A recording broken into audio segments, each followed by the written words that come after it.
Hey there, this is John Alexo from Pro Tutorials, and in this guide I'm going to share with you several SEO techniques that you can apply to your website so you can get a lot more traffic coming from Google.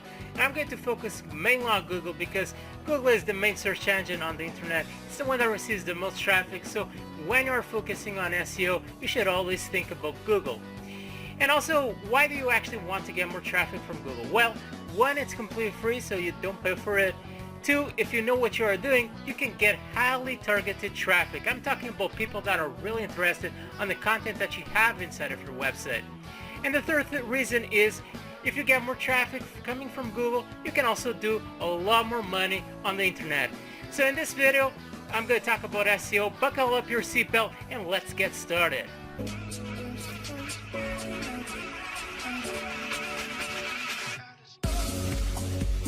Okay, so the first question is, what is SEO? Well, SEO is nothing more than you optimizing your own website so you can achieve better results inside of Google search engine for the search term that you're targeting. And a search term is basically anything that you go to Google and you type in inside of this small search box because you want to find relevant websites to that topic so you can read more information about that topic. So for example, let's say that I wanted to bake some chocolate chip cookies and I wanted to find some really amazing recipes related to that. So what I would do was I would go over here and I would write something like best chocolate chip cookie recipe. And this over here is exactly what a search term is, or you can also call it a keyword. Now once I press Google search, you can see that I immediately get a listing of 10 website pages related to best chocolate chip cookie recipe. Now let's say that I'm the person who is trying to find more information about this, and you're the person who has a website page related to best chocolate chip cookie recipe. What you would want to accomplish through SEO was you would want that website page appearing on the first page of results, which is this one, for best chocolate chip cookie recipe. And the reason why you would want to accomplish that is because this first page of results, these websites over here are the ones that are receiving the most visitors, because as you can see below, you have several pages all related to the same topic. But quite honestly, it's very rare for anyone to actually go to the second or to the third page, and very less to the fourth page of results.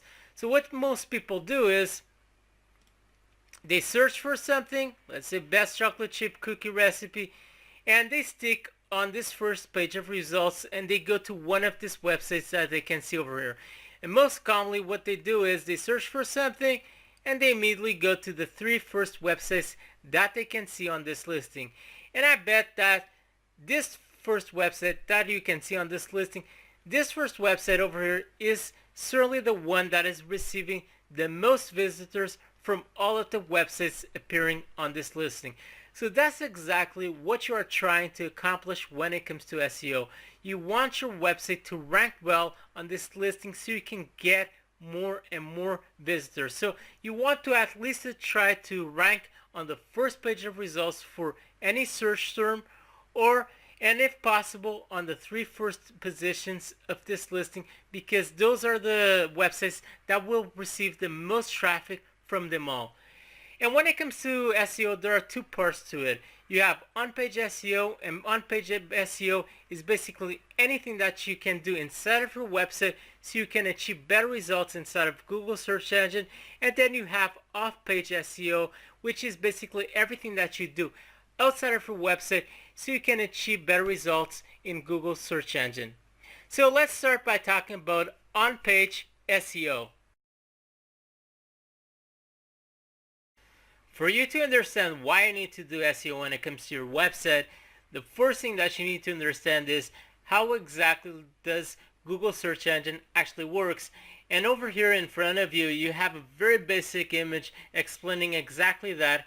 It's important to notice it's not humans that perform all of this work. It's not humans that go from one website page to another, analyze all of their content, and see exactly where that website page needs to appear inside of Google's listing, because that would be very time consuming, it would be very monotonous, because every single day new websites are appearing, older websites are updating their content, publishing new content, so it would be nearly impossible for people to perform all of that work. What we have is robots, or you can also call them crawlers. These are programs made by Google, and basically what they do is they go from one website, they analyze their content, see exactly what that website page talks about, and based on all of that information they gather, they know exactly where that website page needs to appear inside of Google's listing. And afterwards they perform the same action. They jump to another website page, perform the same action, analyze their content, and do exactly the same thing. So let's imagine that this is one of your website pages. What happens is a crawler goes to one of your website pages, sees the keywords that you have inside of that website page, and as I said, a keyword is nothing more than a search term, and based on those keywords they know exactly what that website page talks about, and also based on the words that you have inside of that page, because in that page you are talking about a specific niche, then many times you use words that belong to that niche, and based on all of that information those robots know exactly what that page talks about and where it needs to appear inside of Google listing. Afterwards, what happens is they follow the links that you have inside of that website page. And many times this may be a link to another website page that you have inside of your site. Or for example, if in that website page you have a link to Wikipedia, to a Wikipedia page, what happens is the robot will follow that link, it will go to that Wikipedia page and basically perform the same action of analyzing that page content and see exactly what it talks about. So basically that's what the robots do, and they perform the same action over and over again and basically navigate throughout the web just trying to find new content so they can index it inside of Google listings. On-page SEO has changed a lot throughout the years, and by this I mean in the past all that you needed to do to get a good ranking on Google was basically spam your keywords throughout your website several times. And fortunately things have changed a lot since then, and you shouldn't do that, because if you just spam your keyword everywhere possible inside of your website, you will actually get penalized by Google. Nowadays it's more important about thinking about user experience. By this I mean people going to your website and having an overall good experience inside of your website. This depends on a lot of different factors, most which I'm going to talk about throughout this video. For example, it depends on providing high quality content inside of your website, providing relevant content inside of your website, also having a good navigation inside of your website. And if you want to get better ideas of what exactly you need to do after watching this video, something that you can do is simply going to more popular websites inside of your niche and seeing exactly how they are structuring their own content. Because if they are succeeding on the internet, then certainly they are doing something right, and you can also imitate their structure inside of their content.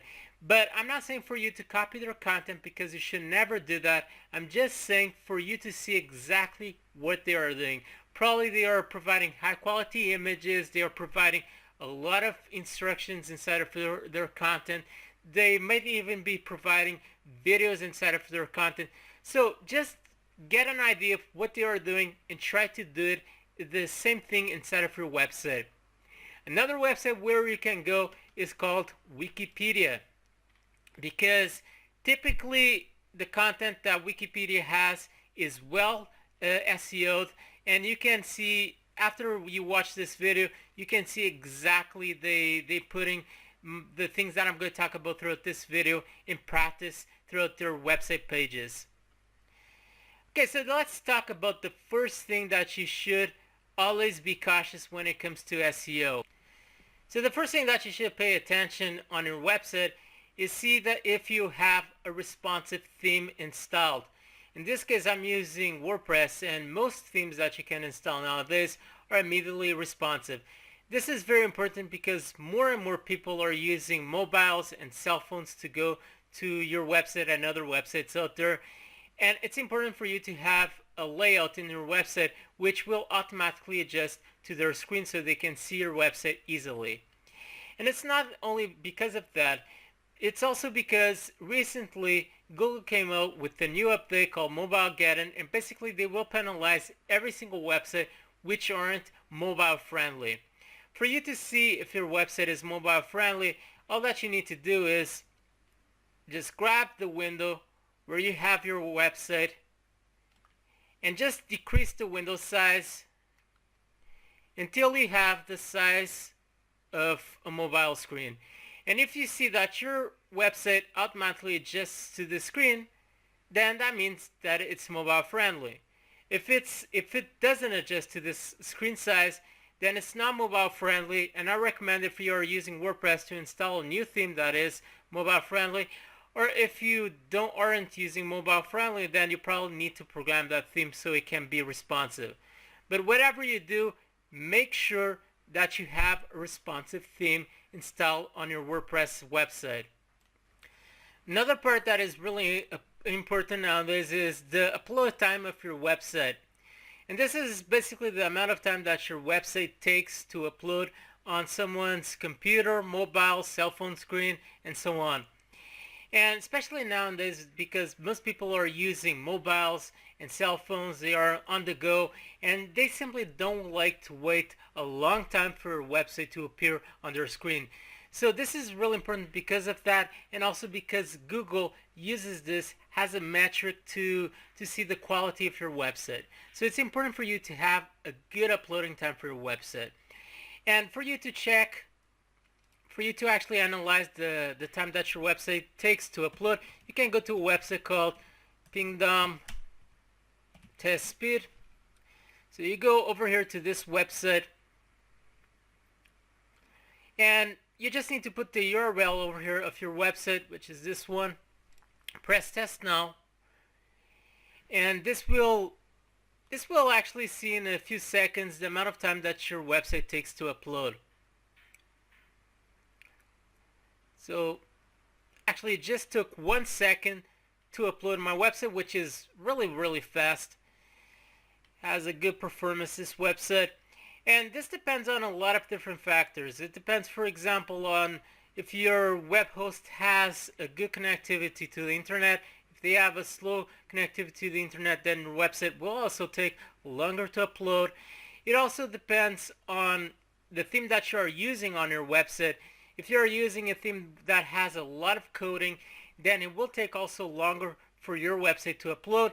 Another thing is also the plugins that you have installed on your website. If you have a lot of plugins installed on your website, then usually it takes longer for your website to upload, and also depends on the plugins that you are using. For example, some time ago I figured out that Jetpack, which is a plugin for WordPress, and actually it's a pretty good plugin, but I found out that it nearly took 1 second to upload on my website. And I know that 1 second might not sound much, but on the internet it's a huge amount of time. And if you want to see how you can actually analyze the amount of time that your plugins are taking to upload on your website, you can click on the link that you can see on the screen so you can watch my other video where I explain this all in detail. Another thing that you can do so you can improve the speed of your website is use a service called Cloudflare. And actually I'm going to leave the links on the description from this video so you can go to this website and the other one. But this is a free service, and it actually helps you improve the speed of your website. Basically what happens is when you have a website, all of the information of your website is installed on your web host servers. For example, if your web host servers resides in the United States, then if someone is trying to access your website from China, then it takes longer for that person to be able to see your website instead of someone who resides in the USA. So something that you can do is use this service called Cloudflare, and basically what happens is your website gets copied to their servers, and their servers are spread all over the world. So what happens is if someone is trying to access your website from China, then they will access the nearby server that they have, probably in Asia, and they will be able to see your website faster on their computer or mobile screen. So I really recommend for you to use these servers because it helps you a lot when it comes to that. So that's about how you can improve your uploading time. Now let's talk about the plugins that you actually need to install so you can optimize your website. So let's go to WordPress dashboard and let's go to the plugin section and add new.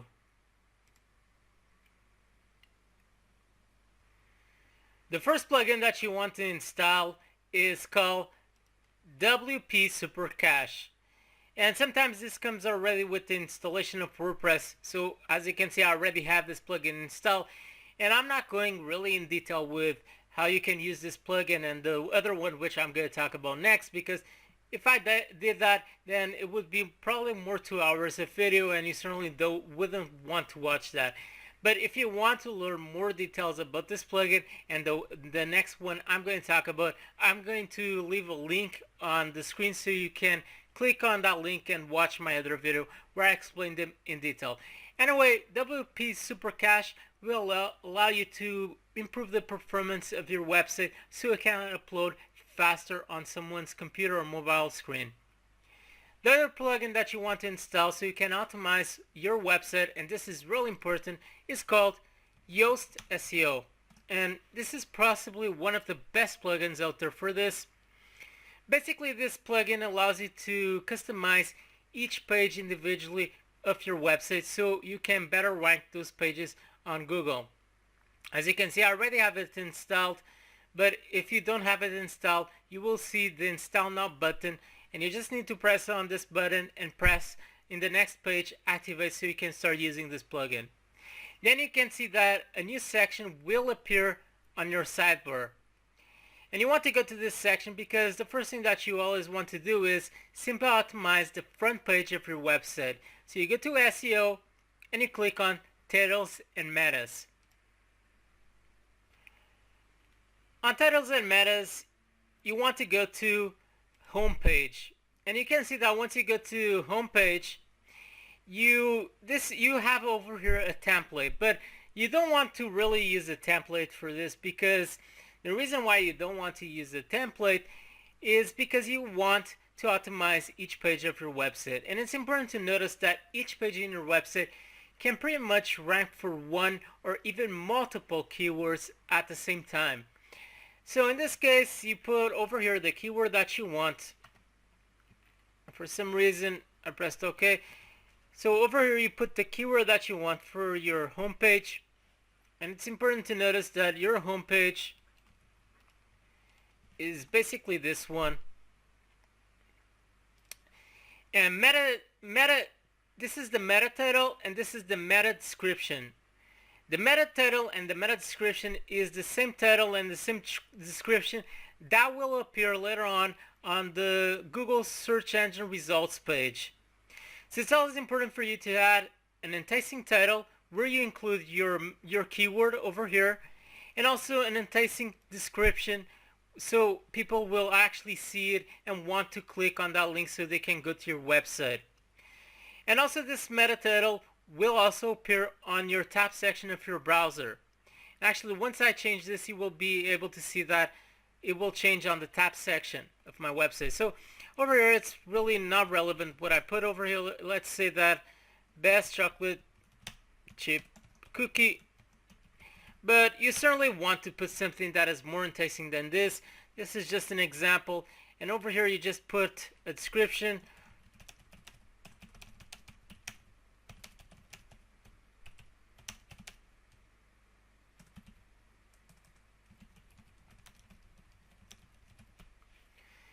So you want to put over here a description and also the meta title. Over here, you want to include the keyword of your homepage, the one that you want to rank for, or you can even include several keywords, but make sure that you make this appear natural. Don't start spamming your keywords everywhere possible. As I said, nowadays it's about user experience, and you just put some keywords so Google will have an easier time identifying the content inside of your page. And you might want even to put over here a few keywords inside of your description, like chocolate chip cookie. And the reason why you want to put your keywords over here on description, it's not that nowadays this has any value when it comes to SEO, but the reason is in the search engine, when someone sees this page on the listing on Google, it will appear bold, and that will actually entice people to click on this link more than the other ones which probably don't have anything appearing bold on description. So once you have this part done, you just need to save changes. Now the other thing that you want to do is you want to go to this extension, which is XML sitemaps. On XML sitemap, there's not much that you really need to do over here. The only thing that you should make sure is if this function is actually working on your website or not, because sometimes it seems that I have a few problems when it comes to the XML sitemap. For some reason, it just doesn't work well on my website. But as an XML sitemap, if you don't know what it is, well, once I open this page, this is exactly what an XML sitemap. And don't worry, this is not for your visitors to be able to see it because it looks terrible, but it's only for Google robots to simply go to your website and having an easier time finding all of the pages that you have in your website. And this is especially important once your website grows a lot, you have a lot of pages in your website, because this allows the crawlers to more easily find your new content and that way index it quickly on Google search engine. Okay, so just to make sure that if this is working, you can also exclude posts or pages or even media from appearing on your sitemap if you want that, just by going to post types. You can even go to exclude posts and just put the ID belonging to that post so you can exclude from appearing on your XML sitemap, or even the categories, tags, and format. In this case, I'm just going to leave everything as standard and I'm not going to change anything. Now let's go to a post and let's talk about how you can actually optimize a post that belongs to your website. This is possibly one of the most important parts when it comes to optimizing your website. As you can see, I just have one post, but I'm going to create a new one and I'm going to optimize it. So I'm just going to press add new so I can add a new post on my website. Okay, so now I'm going to talk about several aspects so you can optimize your website posts, and many of the aspects I'm going to talk about now will actually help improve the quality of the content that you write for your website.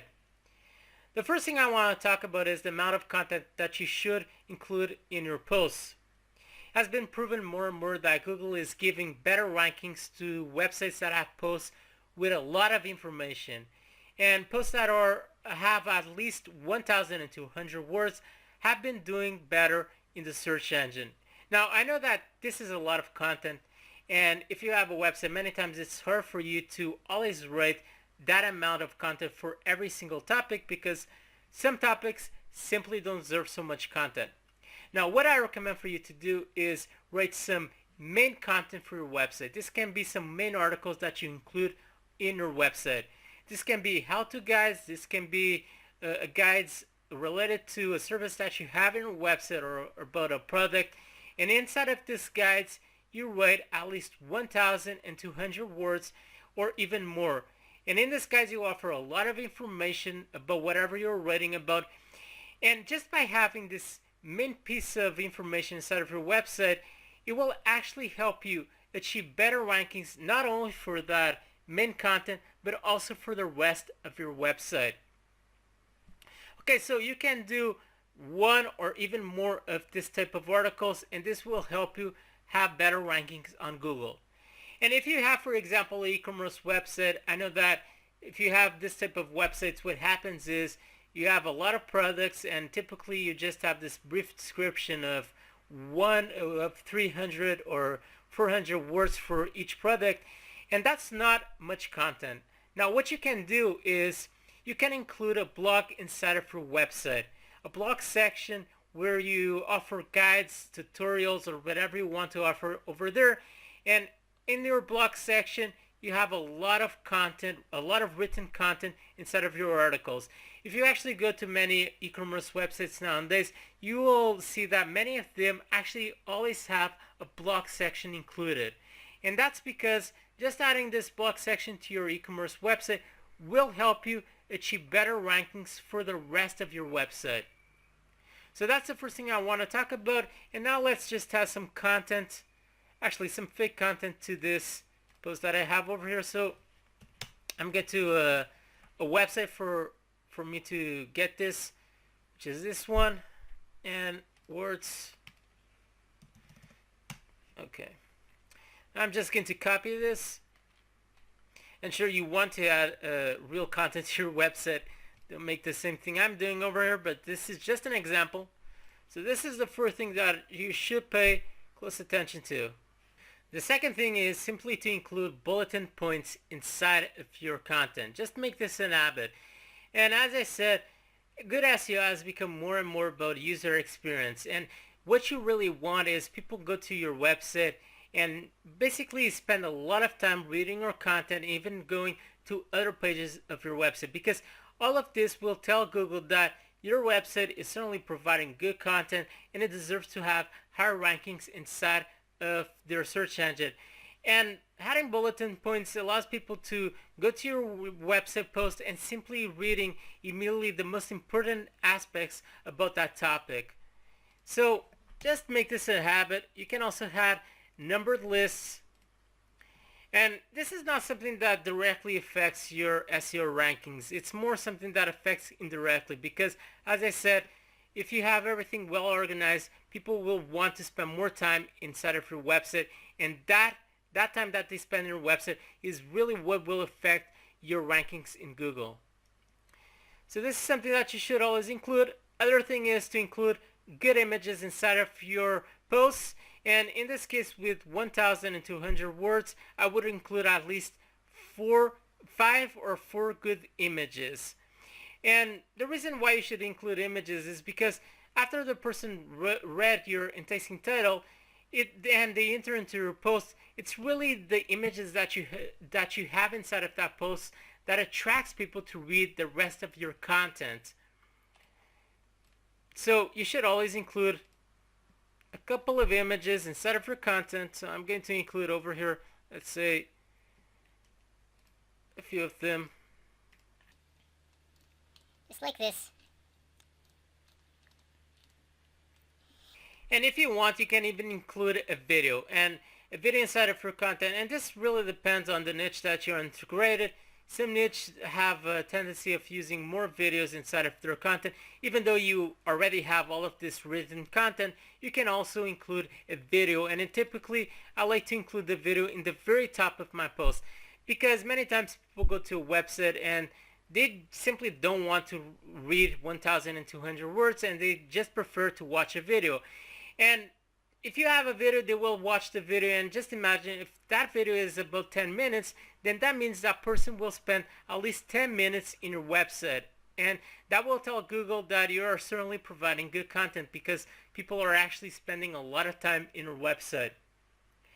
The other thing is to include a good title. So you can just go to this bar and just include a good title. Let's see, best chocolate. Let's say how to make a website. Just like this. And make sure in this title to include, because this will be your main title for this post, make sure to include your keyword inside of this title, okay? And if you don't know, you can go to this website called, let me see, Title Analyzer,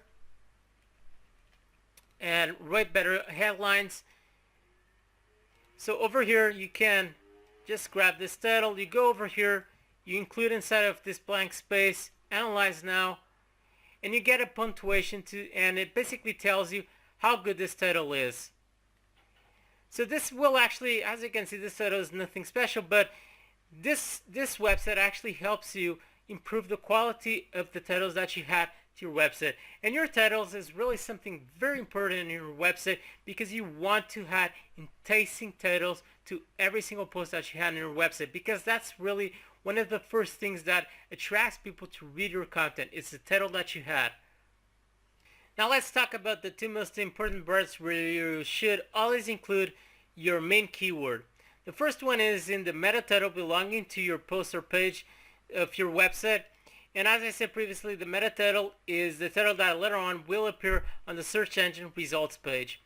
So you can see once I go right below, now since I've installed Yoast SEO, I have this Yoast SEO box which allows me to optimize this page that I have in my website. Once I click over here, this snippet editor, I can pretty much put the title that I want later on appearing on the search engine results page.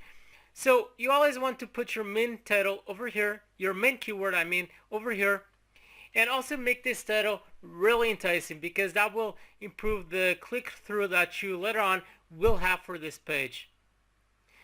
And below you can add a description if you want for your website. And as I said previously, this doesn't really matter if you had your keyword or not, but the only reason why you want to have your keyword inside of your description is it's because later on it will appear both on the search engine results page for your website. And that's something that actually attracts people in clicking on your website more. The other part is on the URL extension of your website. Now I actually forgot to talk about something previously, but what you should always do is you go to settings of your website and you have this permalink section which you want to click on it. Once you go over here, what you want to do is you want to go below where it says custom structure, and you want to write exactly this. Post name, actually I already have it over here. So you want to put percentage, post name percentage, because this will let you actually put more easily the main keyword inside of the URL of your post, which is also very important because that's something that Google uses to identify the content that you have inside of that page. So now I'm going to do that, and actually I'm going to save this as draft. You can see that now the URL changed a bit, and now I don't have the date of this post appearing over here. So now what I'm going to do is I'm just going to press edit, and I'm going to write how dash. So basically I'm going to include my main keyword for this post over here. So you always want to have your main keyword inside of your meta title of that post, and also inside of the URL extension for that post. Those are the two most important parts where you should always include your main keyword for that post. When it comes to your content, you should try to include your main keyword inside of your content. But this really depends if it actually makes sense, because if you are targeting on your post a long tail keyword such as how to make a website or something that has even more words than this keyword, then it probably won't make much sense for you to integrate that inside of your post, because it's far more important for you to make content that is easily readable by the people who go to your website instead of just focusing your content on the search engine. Also, if you are talking about a specific niche, then you certainly will integrate relevant keywords inside of your content. For example, if I was teaching someone to make a website through WordPress, then I certainly would talk about WordPress inside of my post. And WordPress is actually a relevant keyword to how to make a website. Or if I was teaching someone to use how to make a website through HTML and CSS, then I certainly would talk about HTML and CSS throughout my content. And those words are related to how to make a website, and once Google goes to this post, they will see these words included inside of my post, and that will help them identify more easily what this content is all about. You should also include your keywords inside of your headers of your post. And in this case, you can see that I already done that because this is my header one for this post. And actually, once you go to the coding belonging to this post, you can see that over here, this is inside of my header one. So you should always include your main keyword inside of your header one. And then in your header 2 and so on, you can also include related keywords. As I said previously, it's important to notice that each post in your website can rank for multiple keywords at once. So a related keyword could be, for example, over here, how to make a blog with WordPress. And I could put this inside of my header 2. So I would go over here to paragraph and I would select header 2. So this would actually help me later on to rank for how to make a blog with WordPress. So you can do that. You can include secondary keywords inside of your header 2s and so on. And that will actually help you rank for those keywords also. Another thing that you should get in the habit of doing is including internal links inside of your website posts. Internal links is nothing more than you linking to another post that you have inside of your website. And the reason why you want to do this is because first you can include your keyword inside of that link, and that will help you rank more easily the other posts that you have in your website for that keyword. And also it helps Google more easily find other content that you have inside of your website. So for example, if throughout my content I decide to talk a little about search engine optimization, then I would do something like search engine optimization. I would select everything where I have search engine optimization. I would go to this small icon so I could create a link. And over here on URL, I would put the link for the post where I talk about SEO. But in this case, in this website, I don't have a post related to that. But I would do that, and when someone clicked on this link, they would be taken to the other post where I talk about search engine optimization. And the reason why I include that has my anchor test search engine optimization is because in my other post, I'm trying to rank for that search for that keyword. And this allows you to more easily rank for that keyword because basically you are telling Google that that other post that you have inside of your website, you talk about search engine optimization. But you don't want to always include your keyword inside of your links. Sometimes you want to include click here or read more and so on. You really want to randomize this because if you always include the same keyword over and over again, Google won't like that. They will see you as someone who is trying to manipulate their system, and that's something that they simply don't like. So try to randomize this a bit. Use click here, read more, or use another keyword inside of your anchor test for your links. Another place where you also want to include your keyword is inside of the alternative test belonging to your images. And for you to change this, you simply click on your image, and once you do that, you can see that several new options appear, and you want to click on the one that says edit. Once you do that, you can see that a window pops out, and over here you have alternative test, and in this space you want to put your main keyword. And the alternative test appears, for example, if this image doesn't open up for some reason. Instead, the alternative test appears and it gives a brief explanation about what that image would be about. And also, it's something that Google uses so they can more easily identify the content that you have inside of that page. And alternative test also is something that you also want to randomize. You don't want to always include the same keyword in every single image that you have inside of that web page. So this is something that you really want to randomize. For example, making a blog would be something related to this keyword. So you really want to change this up and not always use the same keyword over and over again. Now I just need to press update, and there you go. And the last thing I'm going to talk about on page SEO is you should always include external links inside of your post. And basically what you want to do is you want to link to other websites that have related content as yours but have more influence on the internet than your website. The reason why you want to do this is because Google sees as good websites tend to link to other good websites, and by doing that you're pretty much telling Google that your website is good because it's linking to other good websites.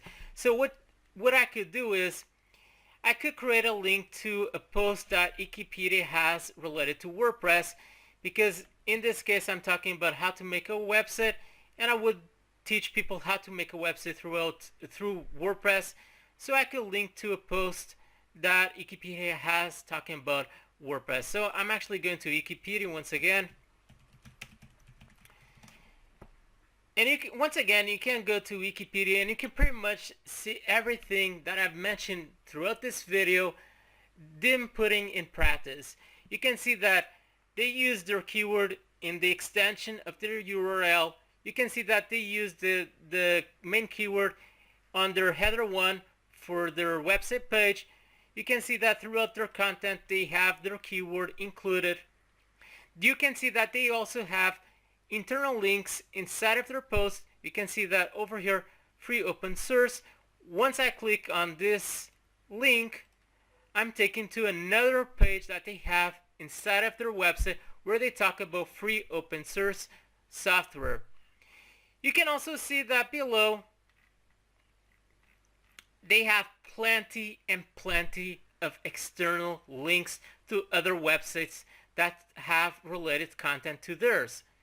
So you can pretty much see that Wikipedia is well optimized when it comes to SEO, and you can pretty much get all of the ideas which I've spoke about throughout this video. They pretty much put everything in practice. Also, they have a lot of information related to WordPress, as you can see. So this is exactly what you are trying to accomplish when it comes to your website. So what I'm going to do is simply, I'm going over here, and let's say that I'm talking about WordPress, so I want to link to a page that Wikipedia has related to that topic. So I just put WordPress, I make this has a link, and over here I simply put the URL for the page that Wikipedia has related to WordPress, and I just had a link, and when someone clicks over here, they are taken to Wikipedia. So that's something that you may actually want to do. Actually, it's something that I forgot to do is you always want to put open link in new tab, because you want to for people, once they click on that link, they are still in your website. You don't want people leaving your website and going to another one. So you always want to try and maintain people inside of your website. So those are all of the tips that I have for on-page SEO, and it will certainly help you a lot when it comes to that. So now let's go to off-page SEO. Off-page SEO consists mostly on you getting backlinks from other websites pointing to yours. A backlink is nothing more than a link inside of another website that is pointing to your own website. And the idea behind this is that website will pass some influence from their website back to your own website, and the influence that your website starts accumulating from having multiple backlinks throughout the internet will actually help your website boost its rankings inside of Google search engine. Now, a lot of things have radically changed over the years when it comes to getting backlinks to your website. In the past, all that really mattered was getting huge quantities of backlinks. It really didn't matter where you got your backlinks, and just by doing that you would get a good ranking inside of Google search engine. For example, people used to basically spin articles and live in multiple websites similar to Easy Articles, and in each article they would leave a backlink to their website, and just by doing that they would get a good result inside of Google search engine. Or they would even build their own private network websites all owned by them, and in each website that they owned they would leave a backlink to their main website, and just by doing that they also would get good results on Google. Nowadays things really don't work that way. I don't recommend for you to use that kind of strategies, especially if you have intentions in having a website that will last long on the internet and not get penalized by Google. Because when you get penalized by Google, it's like one day you are receiving thousands of people coming from Google, and then the next day you aren't receiving anyone from Google. And that's how the penalizations from Google are. So you really want to avoid that. Nowadays, it's more important for you to get backlinks that come from high quality websites that belong to your niche. And also the process has really changed a lot over the years. In the past, it was mostly about building backlinks. And by this I mean you were the one who was actually creating those backlinks to your website. But nowadays it's mostly about earning backlinks, which is really different. You earn backlinks by having high quality content inside of your website, the type of content that people go to your website, they read it, and they want to share it inside of social media networks such as in Facebook, on Twitter, on Google+, and even inside of their own website. It's also about using those social media networks so you can promote your content, and also using those social media networks so you can help people inside of your niche. Because by helping people inside of your niche in Twitter and Facebook and so on, people will start seeing you as an authoritative figure inside of your niche and someone who they actually want to follow. So I'm going to give you a few tips so you can do that. The first thing I want to talk about is for you to start using the power of social media networks to either promote your content, but also to help people inside of those social media networks. And when it comes to this, there are a lot of social media networks out there, but quite honestly, there's only a few of them that I really suggest. The first one I want to talk about is Google+, and in Google+, you can create a page for your website, but also you can join several communities that belong to your niche, and inside of those communities, you can start promoting the content that you have in your website. Then you have Facebook, and in Facebook, you can create a fan page for your website where you can also promote your content, but also you can join several groups which work quite similar to the communities that you have in Google+, and inside of those groups you can start promoting the content that you have in your website. If your website is more related to images, then I always recommend for you to join Instagram. For example, if you have a photography website, then Instagram is really ideal because in Instagram people are constantly looking for new and cool images. Then you have also Pinterest, also great for a website that is mostly related to photos and images. And YouTube is really amazing. If your website allows it, then you start using YouTube, because YouTube is the third largest website on the world that receives the most traffic, and it's always a great way for you to start building your brand, your website. You can build a channel and start promoting your content through videos. YouTube is really ideal for that. Also, you have Twitter, another really good platform where you can promote your content, your posts, and so on. And then you have Reddit. In Reddit, you have something called Reddits, or you can call it, well, communities. And you have communities that are related basically to anything that you can possibly imagine inside of Reddit. So you will certainly find a good community that you can join belonging to your niche, where you can start promoting the content that you have in your website, but also start helping people out inside of those communities. And when it comes to this, I recommend for you to initially join at least 3 social media networks and try to learn as much as possible about those social media networks so you can start getting more followers, so you can start getting people sharing your content more and more. So just do that, join 3 social media networks, and that's always a good start when you have a new website. The other website I want to talk about is called Quora. Quora is similar to Yahoo Answers. It's basically a website where people go and they ask questions and, well, other people answer them. But the great thing about Quora is you can reply to several questions belonging to your niche, and you can give a good answer to them and include a link back to the content that you have in your website. And it's always a great way for you to promote your content. So I really recommend Quora because it has a lot of people at the moment using this platform. Another tip is for you to start commenting in at least 5 blogs within your niche that are more popular than your website. Now, the reason why you want to do comments in more popular websites is because many times those websites allow you to leave a link back to your website. And once someone clicks on the name that they can find on your comment, they're taken to your website. You're not properly doing this so you can get a backlink, because the backlinks that you get from the comment section from most blogs are quite irrelevant. But the reason why you're doing this is because those websites typically have a lot of people, and if you leave a helpful comment, people will actually click on your link and go to your website. So it's always a great way for you to get more people to your website.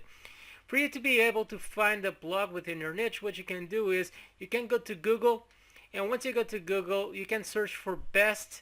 In this case, I'm searching for SEO blogs, but you certainly want to include your niche over here instead of SEO. Best SEO blogs, and you can see that the first page that I have in this listing is top 10 sources to stay up to date. So I can go to this website and I can find 10 websites, or a listing of 10 websites where I can start leaving comments on their articles. Now, as I said, this is a great way for you to start pushing some traffic from those websites back to yours. Another thing that you can also do so you can market your website even more is for you to join at least 2 forums within your niche and try to be daily active inside of them. You can either leave questions or also help people out within your niche. And also, the great thing about some forums is in some forums, each time that you leave a comment, you can also include a signature, and inside of this signature you can also have a link to your website. Now, if you are actually leaving really helpful comments, many times people will be interested in checking what this link is, and they will click on it and then they will go to your website. Now, this is quite similar to leaving comments in a blog. I mean, the links that you normally get from a forum, it's not very relevant when it comes to SEO. But the reason why you are doing it is because these forums many times have a lot of people, and that means that you might actually get a lot of traffic coming from these forums to your website. As I said before, nowadays it's all about earning links to your website, and you gotta make that task really easy for the people who go to your website. So it's always a good idea to include social media buttons inside of your posts so people can easily share your content inside of Facebook, on Twitter, or whatever platform they like using. So for this, there are plenty of plugins out there for this purpose, but in my case, I like to use Social Media Feather, and this is a really good plugin. So Social Media Feather. So you just need to search for Social Media Feather. It's this first plugin. Just press install now. Activate the plugin. Then you can see that now I have this installed. I go to settings. And you have plenty of options over here, but the one that you want to use immediately is this one, display sharing buttons. So I'm just going to use this option so I can start using it, but you certainly, if you want to use this plugin, I recommend for you to check the rest of the options so you can get a better idea of what exactly you can do using this plugin. So once I press save changes, I get to my website. I'm actually going to this post over here, and you can see that now when someone reads my post, they have this social media buttons which allows them to share on Facebook this content, or on Twitter, and so on and so on. So this is a great plugin, and I really recommend for you to install it. Before I wrap this video up, I want to talk about one last missing ingredient so you can really succeed in SEO. And that last missing ingredient is called patience. You gotta be patient if you want to see any kind of results that come from SEO, because you might apply everything which I spoke about in this video today on your website, but honestly it will take probably a couple of months until you start seeing any kind of results. Especially if your website is new, it might take 3 to 6 months until you start noticing any kind of traffic coming from Google. So be patient. always work on your website, build new content, and always apply the strategies which I mentioned in this video, and you will start seeing more and more traffic coming from Google. So this is really a long-term investment on the traffic that you can get to your website. And initially you should always focus on social media networks so you can start getting some initial traffic to your website, and that's always something that motivates you because you will get some people reading your content, leaving some comments on your website, and so on. So that is all for this video. I hope you enjoy and that you learn a lot in this video. If you enjoyed this video, please subscribe and leave a like below so you can also receive some weekly video updates where I talk about WordPress, about SEO, and much more. So stay there and stay tuned with pro tutorials, and bye!